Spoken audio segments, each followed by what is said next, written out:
5 seconds to go.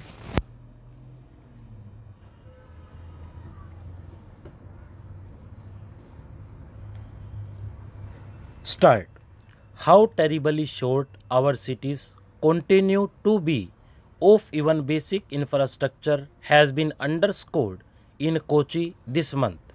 The otherwise scenic seaside town became clouded in toxic fumes after the Brahmapuram dumpyard caught fire on March 2nd.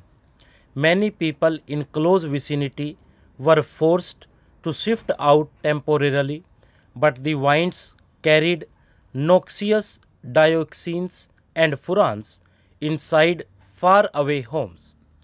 Turns out that this waste treatment plant has been operating without a license since 2016 because it kept failing at various mandated benchmarks from plastic waste segregation to biomining of legacy waste.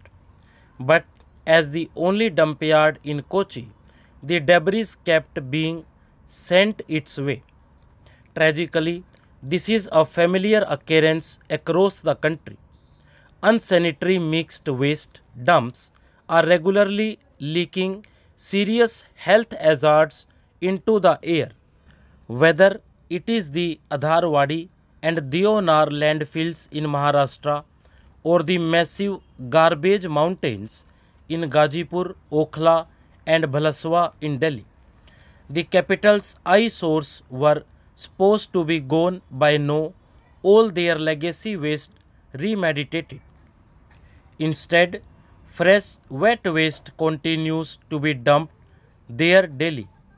What feels extra painful in the Kochi case is that household waste segregation is now widespread there, but all that work is being undermined at the end point with municipal authorities failing to correct the poor practices of Brahmapuram waste treatment. When the Kerala High Court held up the Kochi Corporation, its response was that such fires are occurring across the country. This is how uncaring municipal bodies are. They fear no accountability. This is totally unsustainable. More urbanization is generating more waste daily. Its scientific management is like the backbone of our cities, without which, as Kochi has so viscerally experienced, we cannot do healthful work at all. India's evolving regulatory framework for crypto assets recorded an important development this week when GOI brought intermediaries dealing with it under the umbrella of the money laundering legislation. They now need to follow the relevant KYC standards and also report suspicious transactions. To put this development in context, go back to the Parliament's winter session of 2021. Prior to it, GOI indicated a bill to regulate crypto assets would be tabled. However, a bill was never introduced. Since then, GOI has gradually come around to accepting it as one among the menu of financial assets on offer. It also acknowledged the limitation of having a stand-alone domestic regulation for virtual assets. For instance, in February, GOI informed Parliament that as crypto assets are not confined by national boundaries, regulation will be effective only if there is international collaboration on evolving a common regulatory framework. Therefore, India is utilizing the G20 platform to catalyze a common framework.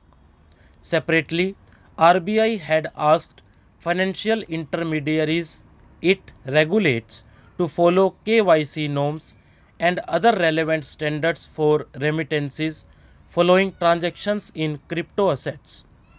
ED's investigated transactions it has deemed suspicious.